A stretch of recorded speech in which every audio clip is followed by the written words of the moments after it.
Hello and welcome. Welcome, welcome, welcome. Today's training focus on human trafficking. How to recognize your how to recognize the signs, your role if you suspect, and how to report. We're just going to talk about the do's and the don'ts in surrounding this issue, which is very important that we know what to do and to understand human trafficking. Human trafficking is a global problem of modern day slavery. I had never imagined such a thing until I started researching this. This is critical information to safeguard people that need the help and the services in a growing population of abuse. This is abuse. That is prostitution, servitude, or forced labor. That's not healthy for anyone to think that they can take somebody else's life and control it and make money off of it. It is definitely abusive in our lives today, in our community, in our family, in our uh, church population. The Bible talks about anybody that kidnap and sell an individual in Exodus 21:16. It says, whoever kidnaps another man must be put to death. And if he sells him or found in the possession, he is to be put to death. So this, and then I mean, the world has just run rapid to think that you can control somebody else's lifestyle. It's a global problem when I think about it. I did not think about it the way I should think about it, but all this in the news with the different celebrities or wealthy people that have controlled somebody else's life because they had a little more money than somebody else. And the other person was part of human trafficking. It could be anyone that would take advantage of a weaker population. So, what is human trafficking? There's two main forms. It affects all people of all ages. I have a document here. Let me just read this. It says human trafficking victims could be of any age, sex, race, or ethnicity, ethnicity, immigration status, or social economic class. In many cases, victims do not come forward for help. They won't come forward because they feel vulnerable. They may be a language barrier that may exist. They have fear of the law enforcement and they become victims, or they don't identify victims because a lot of times they may work in a home and then they feel that the person in the home is helping them to get their immigration status, and that never happens. So they're forced into forced labor, and their victims are often manipulated and they force into deception and abuse. It's not always visible, but awareness is the key. Forced laborers can be domestic workers, like housekeepers or farm workers, and they can fall in either one of those two forms, laborers or sex trafficking. And it just burns my bacon, if I was to say. Only because how dare you think you can control somebody else based on your financial income and your authority? Who gives you the right to control somebody else's life? That is just that is just unbearable. And to know there's a global epidemic, to know that it's not just happening in the United States, but it's happening worldwide, where you're taking advantage of human beings that are weaker than you. Okay, there's no single sign that confirms that there's trafficking happened, but there's some barriers, or there may be behavior that you can trust your instinct. Look at the red flags.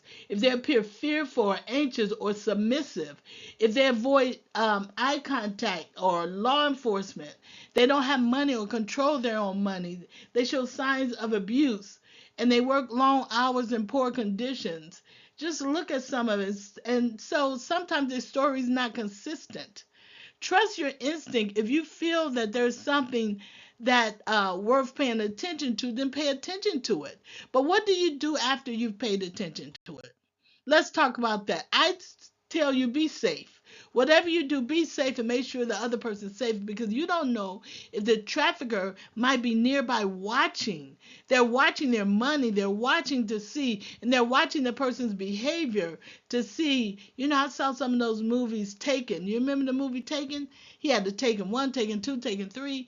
And what happened, the person traveled abroad, and when she daughter traveled abroad, she got kidnapped and was going to be sold into sex trade or something, some kind of laborer. She was going to be sold into it. So we have to be aware, but don't confront the suspect or try to rescue them on your own, but report the proper channels is the best way. So don't try to be a hero or a shero, and don't try to provide counseling to the person. You have to make sure that you prioritize that you're safe, that they're safe. Look around you, document what you see. If it's somebody that is in the community and they have a red scarf on, if you call the authorities, you can say the person had a red scarf on, I think she's in danger. And communicate what you can about their safety. Communicate positive things to them if you're talking to them. Also respect their choices, because you are not their counselor. Don't try to accuse or diagnose or judge them for the choices they make, because it's not that simple. Just leave. Don't hammer them that way. If you're going to have a communication with them, just make sure you communicate with care. Handle with care these individuals, because they're in a situation that they may feel wrapped up and they can't get out of. So you have to be sensitive to that. And being sensitive to it, meaning that you don't just try to be a counselor and judge them for the choices that they've made, because they just can't leave. They don't know how to leave. And guess what? If you're not professionally trained in this area, you don't know how to help them to leave. But what you can do is give them the resources, or here's some contact numbers. Human trafficking, what I suggest is that you create experience. Um, I'm sorry, create good partnerships. If you create good partnerships, then you can give the information to other people and the information that you have about the person, so that you don't have to be the hero, and you don't have to do something that'll harm the situation or the status of the other person when they get in trouble. So create good partnerships. Some of the local resources, because this is, I believe, a winnable war, and CASTLA is one of the largest comprehensive direct service provider in this area of human trafficking, and advocate for groundbreaking policies. So, human trafficking through education, advocacy, and empowering survivors. Get this number, keep this number, and make it available where you can call the local people. We're in Los Angeles, so if you're not in the Los Angeles area, then look up your local communities and partner with somebody, and that's the website for them. And there's another one called Hope House. The Hope House. They're open 24 hours, 7 days a week, and that's another or agency that provides a residential program for domestic minor sex trafficking victims ages 12 to 17. And they're, like I said before, they're open 24 hours. So if you could take a screenshot of this information, it may help you to share that information, or you can call them and find out as a community partner what they could do to help the person that you feel might be under duress in this area. So our goal is to understand what we do, play the role that we can play, plant the seed that we can plant. Because I believe that the way the world is going now, I mean, just think about, I don't know at what time you will see this video, but we have Jeffrey Epstein, who was already a sex offender, and he was traveling. The news tells me that he had a private plane, a private island, and so he was doing whatever he did for many, many years, and then he had rich and famous friends that would attend these events also. And he was already registered as a sex offender. So he was definitely involved in human trafficking. But nobody mentioned it until he got caught and then went to jail for it. But he has so many people that participated in his affairs. And then you have P. Diddy, who also, But beyond the P. Diddy's and the Jeffrey Epstein, this is a global problem, a global problem. And I believe that we as Christians need to walk by faith and pray for these people. If you see people that are young adults that may be in a situation that they shouldn't be in, pray for them. And God will honor your prayer that this situation could help someone. And if you are effective in helping one person, maybe that one person will help another person. That one person will help another person. So try to be effective in your prayer requests.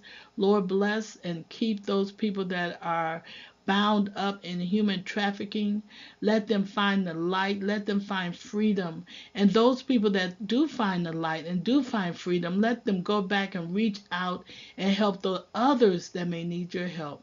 Let one blossom and another one blossom and another one blossom until you have a full garden of people that are saved through this pandemic, this global human trafficking. So Father, in the name of Jesus, I pray your strength. I pray that you would send angels, that you would expose those that are involved in this type of event, in this type of affair that would exploit other people. In Jesus' holy name, I thank God, and I thank God for you, because God uses ordinary people to do extraordinary things. And I know with compassion, you can do something that can help someone else. And so I thank you. I thank you. I'm Dr. Yolonda Young Simmons. I thank you for letting me be of service. Go out and do something great today. Thank you so much. God bless.